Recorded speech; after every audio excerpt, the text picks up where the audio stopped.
The war room of the Galactic Dominion Empire stretched across an entire deck of their massive command station. Hundreds of holographic displays showed star maps dotted with conquered worlds. Each red dot represented a species that had fallen before the Empire's might. 847 systems now belonged to the Dominion. Supreme Commander Vexstar stood before the central display. His 6 arms moved across the controls with practiced ease. His species had ruled the galaxy for 3,000 years. They had never met a race they could not defeat. Today felt no different. "Show me the new discovery," Vexstar commanded. The display shifted to show a small yellow star with 9 planets orbiting around it. The 3rd planet glowed blue and green. Admiral Crixton stepped forward. His metallic skin reflected the light from the hologram. "We call it Sol 3, Crixton said. "The species calls their world Earth. They call themselves humans." Vexstar examined the data streaming across his vision. How long since they achieved space travel? 20 standard years for faster-than-light capability. Primitive chemical rockets for local system exploration dating back 100 years. The Supreme Commander laughed. It sounded like grinding metal. "Chemical rockets? How quaint. What weapons do they possess?" Crixton pulled up another display. Images of human military equipment appeared. Tanks rolled across battlefields. Jet aircraft streaked through skies. Ships sailed across oceans. Basic projectile weapons using chemical propulsion, simple energy beams, nuclear weapons for planetary bombardment. Their most advanced ships carry fusion reactors and basic particle beams. Another commander joined the conversation. General Vexmach had personally overseen the conquest of 40 worlds. "Their society appears fractured," he reported. "Multiple competing nations. No unified planetary government until recently. Internal conflicts have been common throughout their history." Vexstar studied the human weapons with amusement. He had seen these technologies before. Many species developed along similar paths. Chemical explosives, nuclear fusion, directed energy weapons. All of them had fallen to the Empire eventually. "Population?" Vexstar asked. 8 billion. Concentrated in cities. Agricultural-based economy with recent industrial expansion. The Supreme Commander nodded. It was a familiar pattern. Young species always followed the same development path. They discovered fire. They invented metalworking. They split the atom. They reached for the stars. Then the Empire arrived to add them to the collection. "Military assessment?" Vexstar inquired. Admiral Crixton highlighted sections of the planet. Scattered military bases. No orbital defense platforms. Their space navy consists of approximately 50 vessels. Most are exploration or cargo ships. Only 12 appear to be dedicated warships. 12 warships for an entire planet, General Vexmach scoffed. "We have conquered moons with better defenses." The data continued to stream across the displays. Human technology readings showed energy signatures the Empire had cataloged centuries ago. Their fastest ships could barely reach 1/10 of light speed without their crude faster-than-light drives.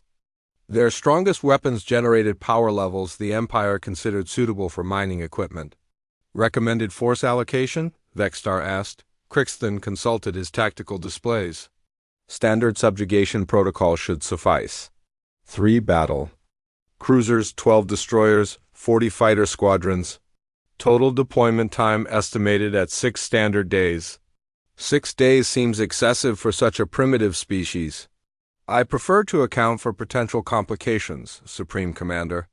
Some species attempt feudal resistance. The humans appear particularly attached to concepts of independence and freedom." Vexstar had heard those concepts before. Many species cherished such ideas until they met superior force. Then they learned to appreciate the stability the Empire provided. "Very well. Admiral Crixton, you will command this operation personally. Make the standard offer of peaceful integration. If they refuse, demonstrate the futility of resistance.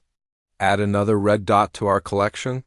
The Admiral saluted with all 4 of his arms. "It will be my honor, Supreme Commander." Meanwhile, Far across the galaxy, Colonel Park Ji-won monitored the deep space sensor arrays from Luna Base. The moon's far side housed humanity's most sensitive detection equipment. Arrays of quantum resonance scanners swept the void between stars. They could detect ships dropping out of hyperspace from dozens of light years away. The night shift was usually quiet. Most interstellar traffic followed predictable patterns. Merchant vessels, research expeditions, routine patrol circuits. Ji-won had been watching the displays for 8 hours without seeing anything unusual. Then the alarm started screaming. Contact bearing 27 Mark IV, sensor technician Lee. Minho called out. Multiple hyperspace emergence signatures. Ji-won moved to the main display. 3 large contacts had appeared at the edge of detection range. They were followed by smaller signatures. More contacts continued to materialize. How many? Ji-won asked. Still. Counting, sir. 15 major contacts confirmed. Dozens of smaller ones. Energy signatures are massive. The colonel studied the readings. These were not human ships. Human vessels left specific hyperspace signatures. These contacts showed completely different energy patterns. Communications, start broadcasting standard first contact protocols on all frequencies, Ji-won ordered. Navigation, plot intercept courses for our patrol vessels in the outer system. Captain Yang Junho burst through the command center doors. His uniform was hastily thrown on and his hair was still messy from sleep. Sir, what's the situation? Unknown fleet just dropped out of hyperspace at the system edge.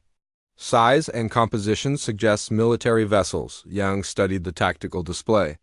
The unknown ships were arranged in classic battle formation. 3. Large vessels at the center. Smaller ships in escort positions.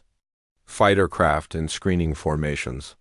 Have they responded to our communications? Yang asked. Not yet, but they're moving into the system. Current heading will bring them past the outer planets. Ji-won opened a communication channel to Earth. Defense Command? Luna Base to Earth Command? We have unknown military vessels entering the system. Requesting immediate alert status. The response came quickly. Earth Command confirms. Old defense stations are being notified. Maintain observation and report any hostile actions. Back in space, Admiral Crixton reviewed the sensor data his ships were collecting. The human detection systems were more sophisticated than expected. They had noticed the fleet's arrival within minutes. Sir, we're receiving communication attempts from the third planet, his communications officer reported. What are they transmitting? Standard peaceful contact protocols. Welcome messages in multiple languages. Requests for identification and intent. Crixton found this amusing. Every species tried the same approach. They always hoped for peaceful contact with unknown visitors. They never expected to meet conquerors. Ignore their transmissions for now. Let them wonder about our intentions. Fear makes the eventual surrender easier. The Dominion fleet continued its advance into the human system. Their ships moved with the confidence of predators approaching helpless prey. The Admiral had no doubt about the outcome. Soon Earth would join the 847 other worlds that served the Empire. He had no way of knowing that the humans were watching every move his fleet made, and they were already making preparations that would shock the galaxy. The Dominion fleet dropped out of hyperspace at the edge of Earth's solar system like predators emerging from the dark. Their massive ships cast shadows across the void as they powered up weapon systems and defensive shields. Admiral Crixton stood on the bridge of his flagship watching the small blue planet ahead. Begin standard surrender broadcast, he commanded his communications officer. The message went out across all frequencies in broken human languages that the Empire's computers had pieced together from intercepted transmissions. The words were harsh and filled with threats that had worked on every other species the Empire had encountered. Primitive beings of the third planet, you will submit to the authority of the Galactic Dominion Empire. Resistance is futile. Your weapons cannot harm our vessels. Surrender now and your species will be allowed to serve the Empire. Refuse and face complete destruction. Crixton expected immediate panic. He expected desperate pleas for mercy. He expected the humans to realize how hopeless their situation was and surrender without firing a single shot. Every other species had done exactly that when faced with overwhelming Imperial force. Instead, the response that came back made the Admiral's blood run cold. Unknown vessels, this is Admiral Kim Sora of the Earth Space Navy. You are trespassing in sovereign human space. State your intentions or withdraw immediately. The alien commander stared at his communications display in disbelief. The human voice was calm and professional. There was no fear, no panic, no recognition of the Empire's superior power. Crixton activated his personal communicator and laughed. The sound echoed across the bridge like grinding metal scraping against stone. Pathetic creatures. You dare threaten the Dominion Empire. We have conquered 1,000 worlds. Your primitive weapons cannot even scratch our shields. On Earth, Admiral Kim Sora stood in the command center of the Soul, humanity's newest flagship. Around her, dozens of officers worked at stations that would have seemed like magic to the aliens watching from space. The ship's quantum processors analyzed the alien transmission in real time. "Ma'am, we're getting detailed scans of their fleet," reported Captain Yang Junho from his position at the tactical station. 3 battle cruisers, 12 destroyers, 40 fighter squadrons. They're using the standard formation tactics from about 500 years ago. Kim studied the enemy fleet arrangement on her display. The aliens had positioned themselves exactly as military textbooks from centuries past recommended. It was like watching ancient warriors try to fight a modern army. "What are their energy signatures telling us?" she asked. Dr. Na Yuna looked up from her science station. The young physicist had been analyzing alien technology since the first transmissions arrived. "Admiral, their power systems are remarkably crude, fusion reactors with basic matter conversion. Their weapons appear to be plasma-based with magnetic acceleration. Their shields use rotating frequency barriers." "Are you saying their technology is primitive?" "Ma'am, we abandoned those systems 300 years ago. What they're using is less advanced than what we had during the early colonial period." Kim nodded thoughtfully. The aliens clearly believed they held the technological advantage. They had no idea what they were actually facing. Captain Lee Minho entered the command center carrying a datapad filled with intelligence reports. "Admiral, we've been monitoring their internal communications. They're discussing our primitive chemical weapons and basic energy projection systems. They seem to think we're still using gunpowder and lasers." "Gunpowder?" Kim asked with amusement. "Yes, ma'am. Their intelligence appears to be based on observations from at least 50 years ago. They've been watching us, but they stopped paying attention once they decided we weren't a threat." On the alien flagship, Admiral Crixton was growing impatient. The humans should have surrendered by now. Every other species recognized Imperial superiority within minutes of first contact. These creatures seemed too stupid to understand their situation. "Send another transmission," he ordered. "Make it clear what will happen if they continue this foolishness." The second message was even more threatening than the first. Crixton described in detail how the Empire would burn their cities and enslave their population. He explained how their crude weapons would be useless against Imperial technology. He promised swift death for any who dared resist. The human response came back just as quickly as before. "This is Admiral Kim Sora. Your threats are noted and rejected. You have 60 seconds to begin withdrawing from our system before we consider you a hostile force." The alien commander's 4 eyes bulged with rage. "Hostile force? We are the most powerful military in the galaxy. These insects think they can threaten us?" "Sir," his tactical officer reported, "our sensors are detecting some unusual activity from the human fleet. They appear to be powering up their weapon systems. Let them. Their primitive beam weapons will provide entertaining light displays before we destroy them." Back on Earth, President Cho Hyok convened an emergency meeting with the military leadership. The secure conference room deep beneath the Capitol building filled with generals and admirals who had been awakened in the middle of the night. "Give me the situation," The president said. General Bei Wanho activated the main display showing the alien fleet positions. 15 hostile vessels in formation at the system edge. They've made surrender demands and threatened to destroy our civilization. If we don't comply, what are our defensive capabilities? Admiral Kim's voice came through the communication system from her flagship. Mr. President, we have 43 ships in position. The aliens outnumber us, but their technology appears to be centuries behind. Ours, centuries behind? President Cho asked. Yes, sir. They're using systems we considered obsolete before the colonial expansion. Their sensors can't even detect half of our defensive grid. Lieutenant Commander Song My-rae spoke up from her position at the Defense Coordination Center. Sir, we've been running simulations based on the alien technology scans. Their weapons and defenses are completely vulnerable to our current systems. Are you telling me these aliens invaded our system with obsolete technology?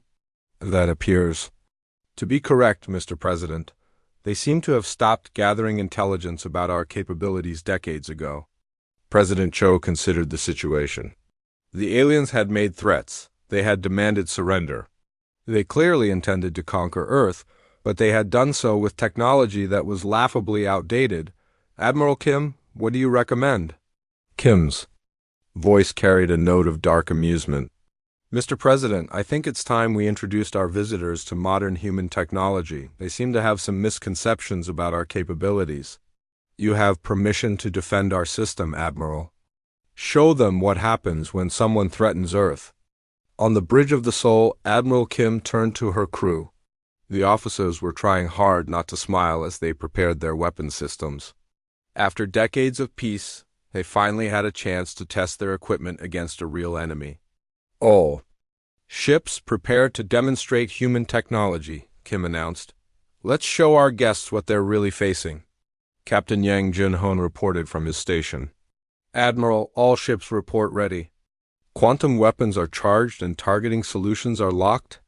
Dr. Na, are you recording everything for the historical archives? Yes, ma'am.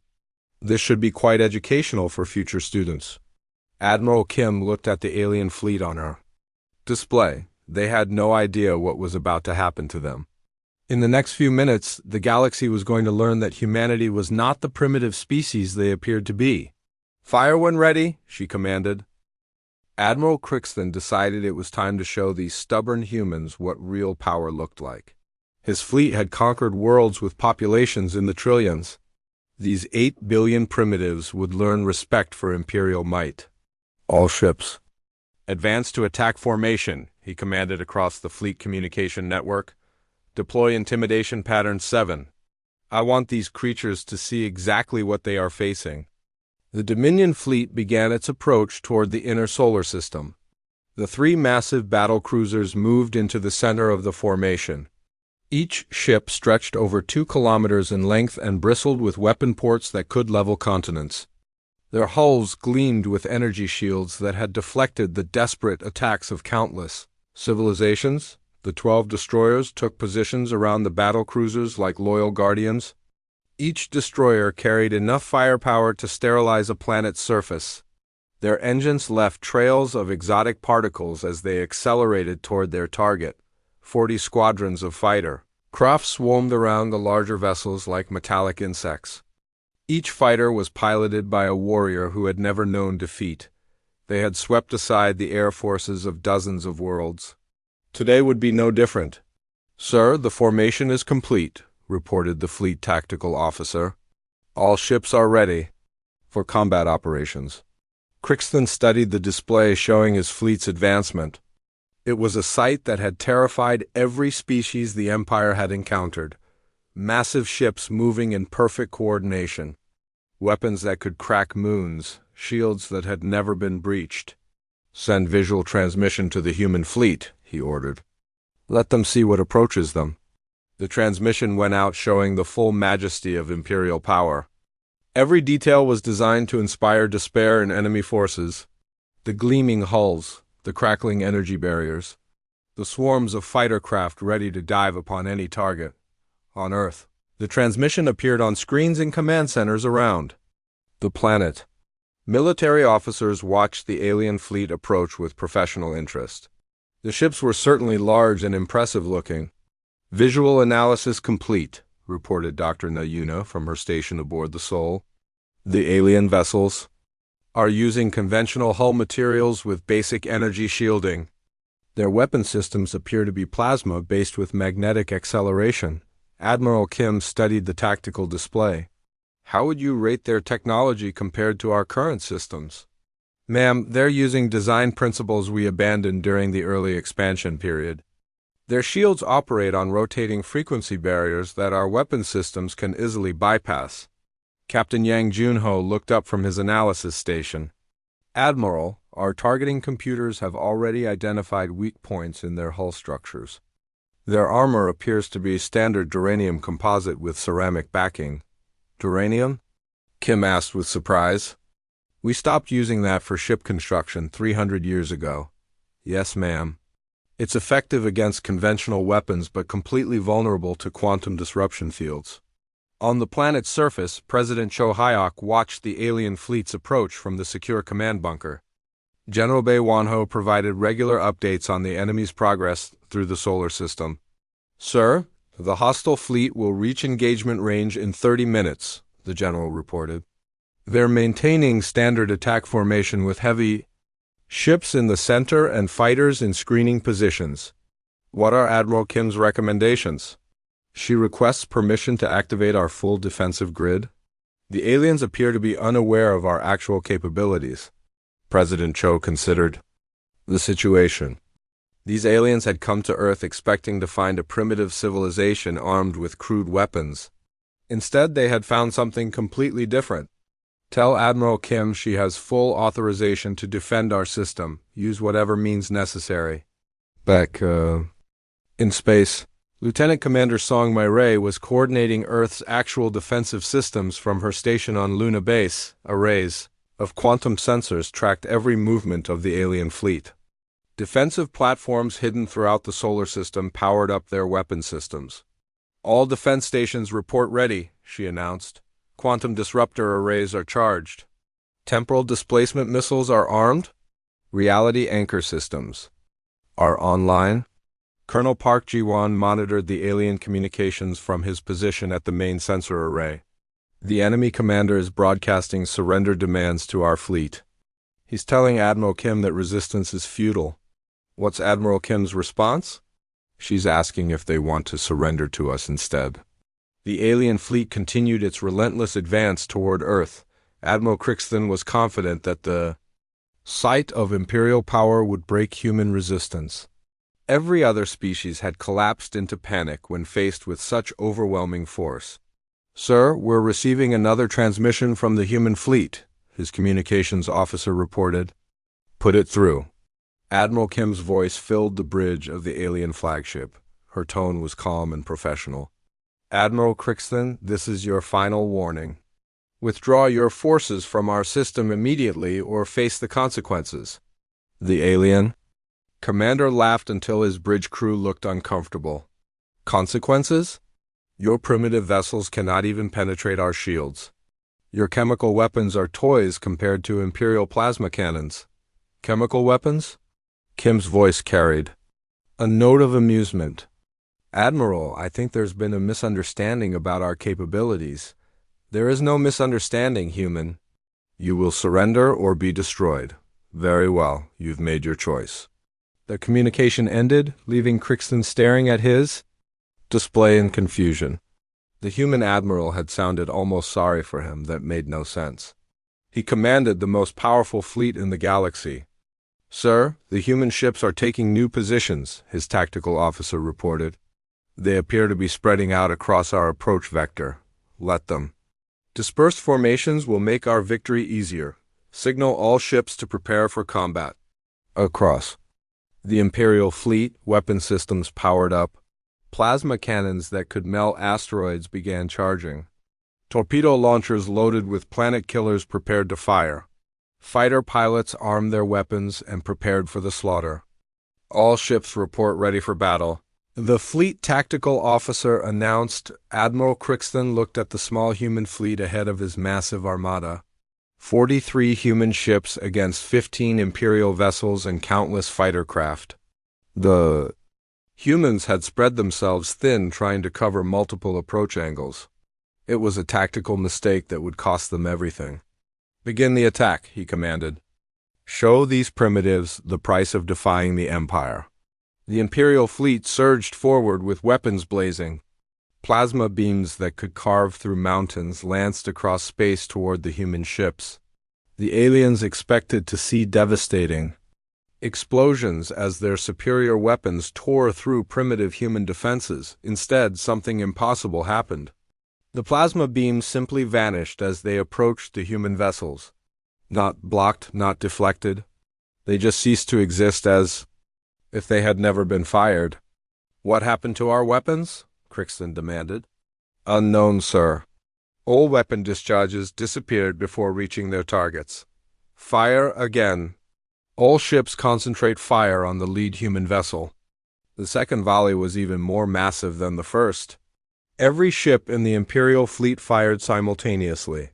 Enough energy to destroy a small moon streaked toward Admiral Kim's flagship. The energy beams vanished again. The moment they came within range of the human ship. "Sir, our weapons are having no effect," the tactical officer reported with growing panic in his voice. Admiral Crixton stared at his displays in disbelief. Imperial weapons had never failed before. They had cracked planetary shields and burned through the hulls of the most advanced vessels in the galaxy. Impossible. No defense can stop Imperial plasma weapons. From her position on the Sol, Admiral Kim activated her communication system. "Admiral Crixton, I tried to warn you. Our defensive systems operate on principles your technology cannot affect." "What are you talking about?" "Admiral, your weapons use conventional matter-energy interactions. Our shields exist in a different dimensional phase. Your attacks are hitting empty space as far as our ships are concerned." The alien commander felt a chill run through his alien blood. Different dimensional phases. That was theoretical technology that even the Empire had never mastered. Impossible. No species has achieved dimensional manipulation. "Admiral, I think it's time you learned what humans have been doing while your Empire was conquering primitive worlds with Stone Age technology." Admiral Kim's next words would haunt Crixton for the rest of his life. "All human ships demonstrate our actual capabilities. Show them what modern weapons can do." As the Dominion fleet entered what they believed was weapons range, Admiral Crixton opened a final communication channel to the human fleet. He expected to receive Earth's surrender. After seeing Imperial firepower fail against human defenses, surely these creatures would realize the futility of continued resistance. Instead, something happened that chilled him to his alien core. He heard human laughter. It started with Captain Lee Minho aboard the destroyer Incheon. His voice crackled across the communication network with barely controlled amusement. "Admiral Kim, did you hear what they just said? They think we're still using primitive chemical weapons." The laughter spread like wildfire across human communication channels. Officers who had been maintaining professional composure suddenly found themselves struggling not to laugh out loud at the situation they found themselves in. "Chemical weapons?" repeated Commander Park Sun-ho from his position aboard the destroyer Bizan. "They're scanning for gunpowder residue and basic fusion reactors. They have no idea what they're actually looking at." Dr. Na Yuna's scientific analysis had confirmed what everyone was beginning to understand. The aliens had made assumptions about human technology based on intelligence that was decades out of date. They were fighting an enemy that existed only in their imagination. "Admiral," Dr. Na reported between chuckles, "their sensors are calibrated for conventional matter-energy interactions. They can't even detect our quantum phase weaponry or dimensional manipulation systems. To them, our most advanced weapons are completely invisible." Admiral Kim found herself smiling despite the seriousness of the situation. "Captain Lee, what exactly do they think we're armed with?" "Ma'am, based on their communication intercepts, they believe our strongest weapons are particle beam cannons and nuclear missiles. They're expecting a battle using technology from the early colonial period. The absurdity of the situation was not lost on anyone in the human fleet. These aliens had traveled across the galaxy to conquer what they believed was a primitive civilization. Instead, they had encountered a species that had advanced far beyond anything they could comprehend. "Sir," called out Lieutenant Jang Siekman from his position at the tactical station, "the alien commander is trying to hail us again." He sounds increasingly agitated. Admiral Kim activated the communication channel. Admiral Crixton's voice filled the bridge of the soul. His tone had changed from confident arrogance to frustrated confusion. "Human vessels, respond immediately. Explain how you are blocking our weapons. No primitive species possesses such technology." The human officers exchanged glances. The alien commander still believed he was facing a primitive species. He could not comprehend that his own technology was what was primitive. "Admiral Crixton," Kim responded, her voice carrying barely concealed amusement, "I think there's been a fundamental misunderstanding here. You seem to believe you're fighting against primitive humans with crude weapons. Your species has barely achieved faster than light travel. Your weapons are chemical-based projectiles and basic energy beams." More laughter erupted across human communication channels. Captain Yang Jinho could barely contain himself. "Admiral, should we tell him about the temporal displacement weapons? Or the quantum decoherence cannons?" Added Commander Wan Tae-young from his stealth ship. Admiral Kim decided to try one more time to make the aliens understand their situation. "Admiral Crixton, your intelligence about our capabilities is seriously outdated. We stopped using chemical weapons before your species achieved spaceflight." "Impossible. Our intelligence is accurate. We have observed your military conflicts." "Yes, you observed conflicts from 50 years ago. You stopped paying attention after you decided we weren't a threat. That was a mistake." The alien commander's voice grew more desperate. "Your species cannot possess advanced technology. We would have detected it." Dr. Na Yuna spoke up from her science station. "Admiral, should I explain to him why their sensors can't detect our weapons?" "Please do, Doctor." Na activated her own communication channel. "Admiral Crixton, this is Dr. Na Yuna, Chief Scientist of the Earth Space Navy. Your sensors operate on conventional matter-energy detection principles. Our weapon systems exist in quantum superposition states that your technology cannot observe." "Quantum superposition?" "That is theoretical science." "Theoretical to you, perhaps. We've been using quantum-based weapons for 200 years. Your empire's technology is based on principles we abandoned centuries ago." The laughter on human communication channels grew louder as the implications became clear. These aliens had come to conquer Earth using technology that was hopelessly outdated. It was like watching ancient warriors with swords and spears trying to attack a modern military base. "Ma'am," reported Captain Seo Yimbi from her advanced fighter craft, "the alien pilots are getting confused. They're trying to target our ships, but their computers can't get a lock. Our stealth systems are apparently beyond their comprehension." "How beyond?" Tim asked. "They're not even detecting us as solid objects. Their computers think we're sensor ghosts or equipment malfunctions." Admiral Crixton's voice came across the communication system again. This time he sounded truly frightened. "Human fleet, what technology are you using? Our most advanced sensors cannot track your vessels properly." Admiral Kim decided it was time to end the charade. These aliens had come to Earth expecting easy conquest. They deserved to understand exactly what they had stumbled into. "Admiral Crixton, let me explain something to you. Your empire has been conquering primitive civilizations for centuries. You've grown used to fighting species that use basic technology. You assumed humans would be the same. Your species is primitive. We have confirmed this." "No, Admiral. Your species is primitive. You're using fusion reactors while we've mastered zero-point energy extraction. You're using plasma weapons while we've developed quantum disruption fields. You're using metal hulls while our ships exist in multiple dimensional phases simultaneously." The silence that followed was deafening. Even the background chatter of alien communications had stopped as the implications sank in. Captain Lee Minho broke the silence with more laughter. Admiral Kim, should we show them our primitive chemical weapons? I think that would be educational for our guests. Dr. Na began transmitting detailed technical specifications to the alien fleet: power output readings, weapon capabilities, defensive systems. Every specification was hundreds of times more advanced than anything the Empire possessed. "This is impossible," Crixton whispered. "No species develops this quickly." "Admiral," Kim replied, "you made one critical error. You assumed that because we appeared primitive 50 years ago, we would remain primitive forever. Humans don't work that way," Commander Park Sun-ho added his voice to the communication. "While your empire was conquering Stone Age civilizations, we were advancing our technology at exponential rates. We've been preparing for contact with hostile aliens for decades." "Preparing?"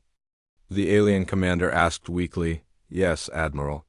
We've been waiting for someone like you to show up. We've built our defenses specifically to handle threats from more advanced civilizations. Or what we thought would be more advanced civilizations." The laughter across human channels reached new heights as officers realized the full irony of the situation. They had prepared for centuries to defend against superior alien technology. Instead, they had encountered aliens whose technology was inferior to human systems from the previous century. "Admiral Crixton," Kim said, her voice now carrying a note of pity, "I'm going to give you one final chance to withdraw your fleet. You came here expecting to fight primitive humans with crude weapons. Instead, you found modern humans with advanced technology. What will happen if we don't withdraw?"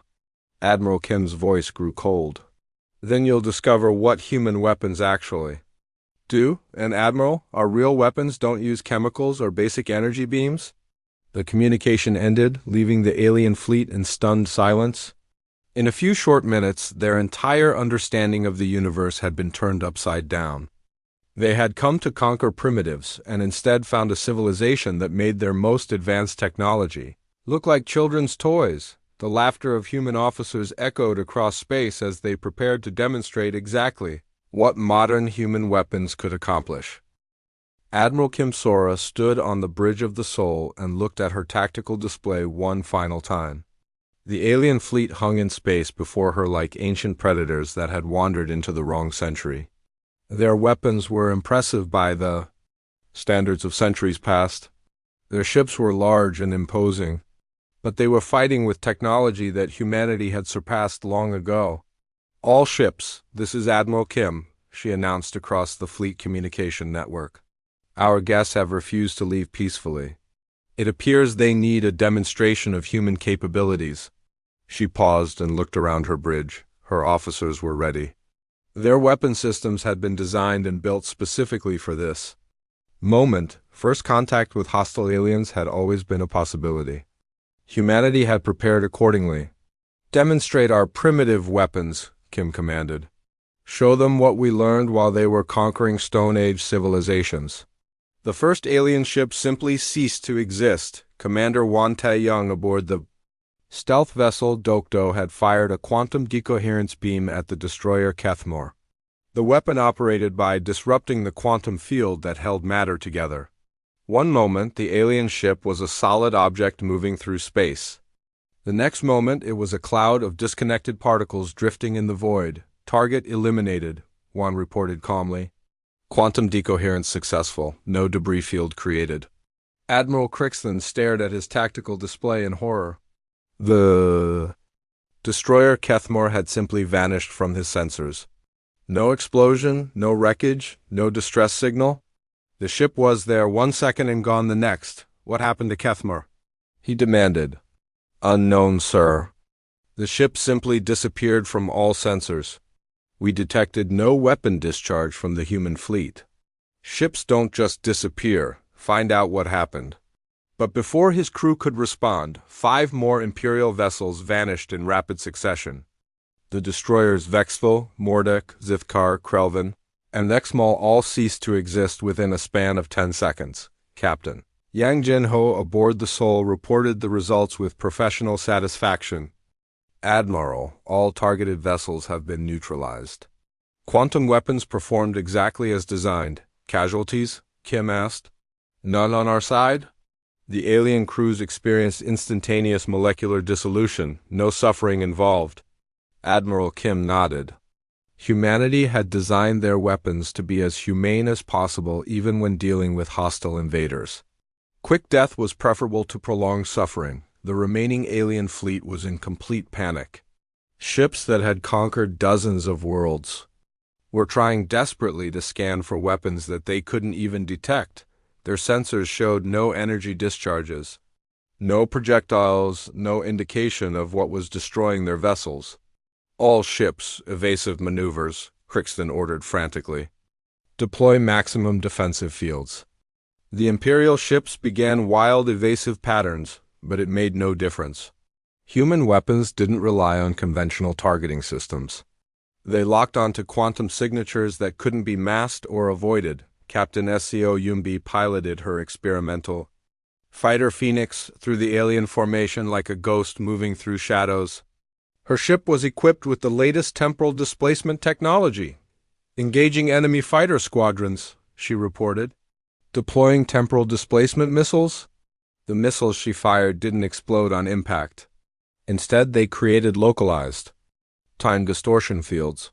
Entire wings of alien fighters found themselves frozen in temporal loops, experiencing the same moment over and over again as their ships slowly dissolved into quantum foam.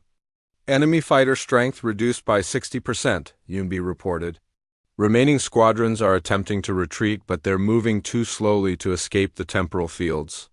Dr. Na Yuna monitored the engagement from her science station with fascination. Admiral, the alien technology is even more primitive than we initially assessed. Their shields and armor provide no protection against quantum-based attacks. What about their weapons? They're still trying to target us with plasma cannons and particle beams. Their computers can't achieve target lock because our ships exist. In dimensional phases, their sensors can't detect. The Imperial fleet was being systematically destroyed by weapons they couldn't see, targeting systems they couldn't understand, and defensive technology they couldn't comprehend. Ships that had terrorized entire star systems were being erased from existence like words being deleted from a document.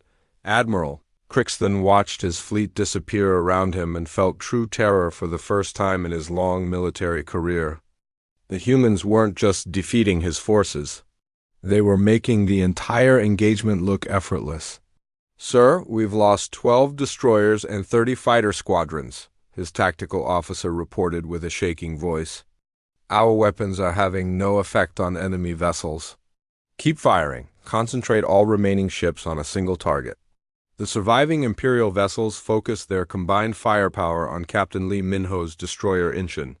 Plasma beams that could melt asteroids converged on the human ship from multiple angles. The beams passed harmlessly through the Inchin as if it wasn't there. Direct hit confirmed, Lee reported with amusement. No damage sustained. Their weapons are passing through our dimensional shielding without making contact. How is this possible? Crixton screamed. Admiral Kim activated her communication system one more time. Admiral Crixton, your weapons are designed to attack matter that exists in your dimensional phase. Our ships exist in a different phase of reality. You're shooting at empty space. No species has mastered dimensional technology. Your species hasn't mastered dimensional technology. We've been using it for over a century. Admiral, you came here to fight primitive humans. Instead, you found advanced humans. There's a significant difference. Lieutenant Commander Song Myray coordinated the final phase of the engagement from her position on Luna Base. Hidden, defensive platforms throughout the solar system had been watching the battle and waiting for their moment to contribute. Admiral, requesting permission to activate solar defense grid, she reported. Permission granted. Show them what a real defensive system looks like. Weapon platforms that had been disguised as asteroids and space debris suddenly came online. Each platform was equipped with reality anchor systems that could prevent enemy ships from using faster than light. Travel to escape, reality anchors. Activated, Song reported. All remaining alien vessels are locked in normal space. They cannot retreat using hyperspace technology. The surviving Imperial ships found themselves trapped in a cage of altered physics. They're faster than light drives? Wouldn't function. Their navigation systems couldn't plot escape courses. They were completely at the mercy of human forces. Captain Park Sun-ho aboard the destroyer Bizon eliminated 3 more alien vessels with precise quantum cannon shots. Targets neutralized. Enemy fleet strength now reduced to 3 vessels. Admiral Crixton looked around his bridge at the terrified faces of his crew. His mighty fleet had been reduced to 3 ships in less than 2 minutes. The humans had destroyed his forces using weapons that his technology couldn't even detect. "Sir, what are your orders?" His communications officer asked weakly. Crixton stared at the human fleet on his display. The enemy ships hung in space, like patient predators waiting for him to make his next move. They had demonstrated power beyond anything the Empire possessed. They had shown mercy by not destroying his flagship immediately. "Open a communication channel to the human admiral," he said quietly. "Admiral Kim, this is Admiral Crixton. I surrender? My fleet surrenders?" Kim's response was prompt and professional. "Admiral Crixton, I'm going to spare your flagship for a specific reason. You're going to return to your empire and deliver a message for us? What message?" "Tell them that humans are not a conquest target. We are not a primitive species. We are not defenseless. Your empire sent their best fleet to conquer us. We barely noticed the effort required to stop you." The final alien ships began powering down their weapons in surrender, their crews finally understanding that they had encountered something far beyond their ability to fight. In less than 30 seconds, the entire Dominion invasion fleet had been reduced to scattered atoms floating in the cold vacuum of space. 15 powerful warships that had conquered dozens of worlds were gone. Hundreds of fighter craft that had swept aside the defenses of entire star systems had been erased from existence. Only 1 vessel remained intact in the debris field where Admiral Crixton's mighty armada had been. His flagship hung alone in space like a monument to imperial arrogance and the price of underestimating humanity. Admiral Kim Sora looked at the alien ship on her display and felt no satisfaction in the victory. The battle had been so one-sided that it barely qualified as combat. It had been more like a demonstration of advanced technology to primitive observers. "Open a communication channel to the surviving vessel," she commanded. Admiral Crixton's face appeared on the main screen. The alien commander looked broken and defeated. His 4 eyes were wide with shock, and his voice shook when he spoke. "Admiral Kim, my entire fleet. How did you. Admiral Crixton, you came here expecting to find a primitive species armed with crude weapons. You found humans instead." Kim gestured to Dr. Na Yuna at her science station. The young physicist had prepared comprehensive data packages about human technology for transmission to the alien ship. "Dr. Na is transmitting detailed information about our defensive capabilities to your ship's computers," Kim explained. "Study it carefully. The data represents approximately 0.3% of humanity's current technological capabilities." Crixton stared at the information streaming across his displays, energy readings that were impossible, weapon systems that operated outside known physics, defensive technologies that his species couldn't even comprehend. 0.3%? He whispered. "Admiral, your empire has been conquering primitive civilizations for centuries. You grew comfortable fighting species that use basic technology. You assumed all other species would be equally helpless." Dr. Na spoke up from her station. "Admiral Crixton, the technology specifications I'm sending show power outputs that exceed your entire fleet's capabilities by factors of thousands. Our individual ships carry more firepower than your largest battle stations." The alien commander studied the data with growing horror. The human ships hadn't been straining to destroy his fleet. They had been holding back enormous reserves of power. The weapons that had erased his vessels from existence were apparently considered light defensive armaments. "This is impossible. No species develops this rapidly." Captain Yang Junho joined the conversation from his tactical station. Admiral, while your empire was conquering worlds with Stone Age technology, humanity was advancing our science at exponential rates. We've been preparing for hostile contact for decades. You were preparing for us? Not specifically for your empire, Kim replied. We were preparing for any hostile alien civilization that might discover Earth. We built our defenses to handle threats from species we assumed would be more advanced than ourselves. Admiral Crixton felt a chill as the implications became clear. You expected to fight superior enemies. Yes, we designed our weapons and defenses to overcome technology more advanced than our own. We never expected to encounter aliens using systems we had abandoned centuries ago. Captain Park Ji-won added the final warning from his position at the communications station. Admiral Crixton, return to your empire with this message. Humans are not a conquest. We are not a target. We are not victims waiting to be enslaved. Kim's voice grew stern as she delivered humanity's ultimatum. We are the species that other species should hope never to anger. Your empire sent their best fleet to conquer us. We barely noticed the effort required to defend ourselves. The alien admiral looked at his tactical displays, showing the empty space where his fleet had been, hundreds of ships, thousands of crew. Members all gone in less time than it took to send a communication. What should I tell my superiors? Tell them the truth, Kim replied. Tell them that humanity possesses technology beyond imperial comprehension. Tell them that human space is protected by weapons that can erase entire fleets without effort. Dr. Na transmitted one final data package to the alien ship. Admiral, I'm sending you tactical recordings of this engagement. Your empire's military analysts will want to study exactly what happened here. Captain Lee Minho spoke from his destroyer. The recordings show our weapons in action. Notice that we never targeted your flagship directly. That was deliberate. We wanted you to survive to carry our message. You spared me intentionally?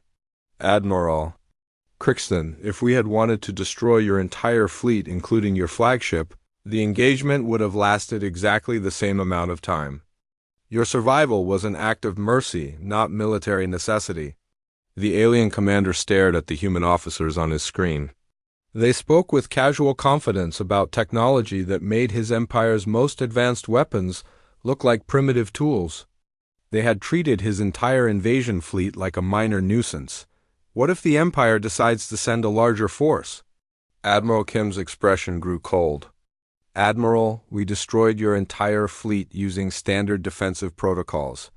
We have weapons we didn't need to use. We have capabilities we didn't need to demonstrate. If your empire sends a larger fleet, we will deploy larger weapons, Captain Yang added. The result will be the same, but the demonstration will be more spectacular. Lieutenant Commander Song Murray joined the conversation from Luna Base. Admiral Crixton, our defensive grid extends far beyond what you encountered today. We have weapon systems positioned throughout this star system that your ships never detected. You never saw our real defenses, Captain Seo Yunbi added from her fighter craft. What you experienced was our minimum response protocol for handling primitive threats. Admiral Crixton felt the weight of his failure settling on his shoulders. He had led the pride of the Imperial fleet into a disaster that would be remembered throughout galactic history. His species had discovered a civilization that made them look like barbarians with clubs. I understand, he said quietly. I will deliver your message to the Empire. Make sure they understand the situation clearly, Kim warned. Humans are not the primitive species your intelligence reports suggested. We are not helpless, we are not defenseless. We are the apex predators of this galaxy. As the alien flagship prepared to depart, Colonel Yang Junho monitored its systems from his intelligence station. Admiral, the surviving ship is broadcasting emergency warnings to all Imperial forces. Looks like they received our message clearly. What? Are they transmitting? Complete tactical data about the engagement, weapon specifications, power readings. They're warning their entire empire to avoid human space at all costs. Captain Wan Tae-young reported from his stealth ship. Ma'am, I'm detecting multiple Imperial communication networks activating.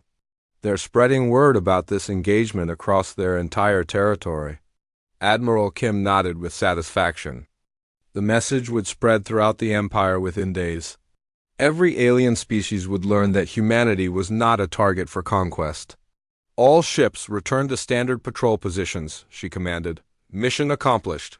As the alien flagship limped away toward Empire space, its crew carried with them the most important intelligence their civilization had ever received. They had learned that not all species in the galaxy were primitive. Some had advanced beyond imperial comprehension. The Galactic Dominion Empire would immediately reclassify human space as an absolute exclusion zone. They would warn all member species that Earth was home to a civilization that made their most advanced technology look like children's toys. Admiral Crixton would spend the rest of his career trying to explain to Imperial leadership how an entire invasion fleet had been destroyed in 30 seconds by weapons they couldn't even detect. On Earth, life continued as normal. Most humans never learned about the brief encounter with alien invaders. The military had handled the situation so efficiently that it barely registered as an event worth mentioning. Admiral Kim Sora filed her mission report and returned to her normal duties. Defending Earth from a major alien invasion had taken less effort than a routine training exercise. Humanity had just introduced itself to galactic civilization. The galaxy would never forget the lesson. In the depths of space, the scattered atoms that had once been the Imperial fleet drifted silently through the void. They served as an invisible monument to the danger of underestimating unknown opponents. The Empire had sent their best. Humans had laughed. Then they had erased the opposition. In seconds, the message was clear. Do not threaten Earth.